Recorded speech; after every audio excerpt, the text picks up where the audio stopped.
طالبانی مرد.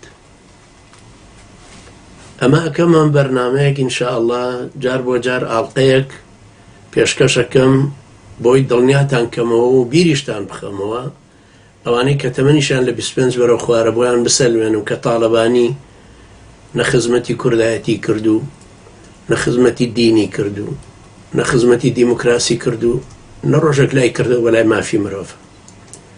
طالبانی نە موسڵمان بوو هەتا ئەو خەڵکی ئیسلامی و هەلەکە سەمایی بۆ بکەن، نە کوردپەروەریش بوو هەتا ئەو خەڵکە قوڕی بۆ پێون بڵن ڕێبەری کوردایەتیە، نە دیموکراسیش بوو هەتا کوشتیوەنی بۆ بژێڕین بڵێن وەڵا بەداخەوە ئەم پیاوە گەورەمان لەدەست چوو.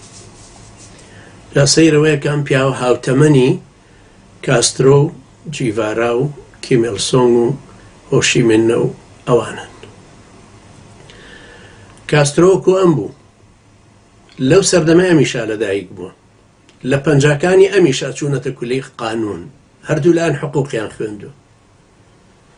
بەڵام فیدل کاسترۆ 15 ساڵی لە زیندان بردەسەر، دوای بوو بە ڕێز جومهورێک کە خەڵکەکە اختیاریەک بە شۆڕشێک هاتە پێشەوە پایتەختەکەی خستە ژێر کۆنتڕۆڵی خۆی و هاڤانە و ئەو دەوڵەتەی دامەزران کە باوەڕی پێی بوو بێ ئەوەی باوەڕی هیچ بگۆڕ.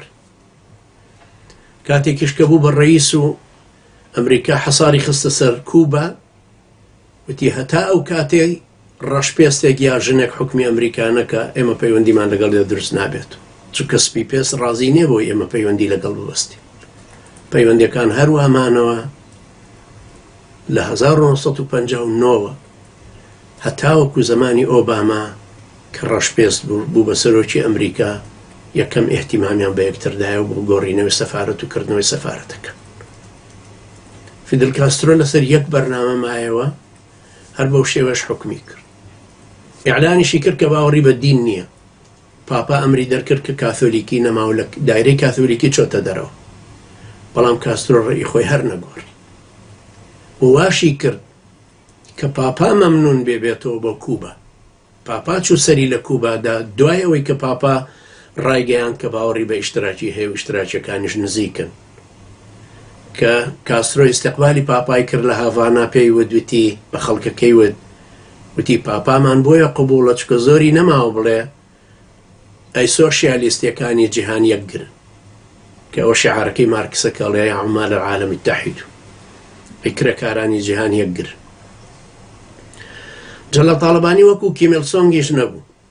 کیم ئیل سۆنگ باوکی ئەمەیەکە ئێستا حاکمە، لە باپیریشیانەوە هەروە هێنابوویان بە خەواتکردن.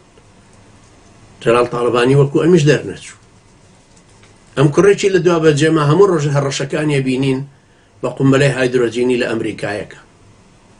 جەلال طالبانی کوڕێکی بەجێهێشت بافێڵ کە بەشدارە لە مۆتەمەری ئایپاکی جوولەکەکانە لە ئەمریکا. کوڕەکەی تریشی سەکسوکەیەکی بەجێهێشتوە قوباد، بۆی وا بشوب هێوا تەشت تەسەورکەین وەکو سەعد الحەریری تابعی سەکسوکەکانی خلیجە و دەوڵەمەندە وەکو ئەوان. کوڕێکی لە دوا بەجێمە، دوو کوڕی لە دوا بەجێما کە ئەوە نمونونەکانیان.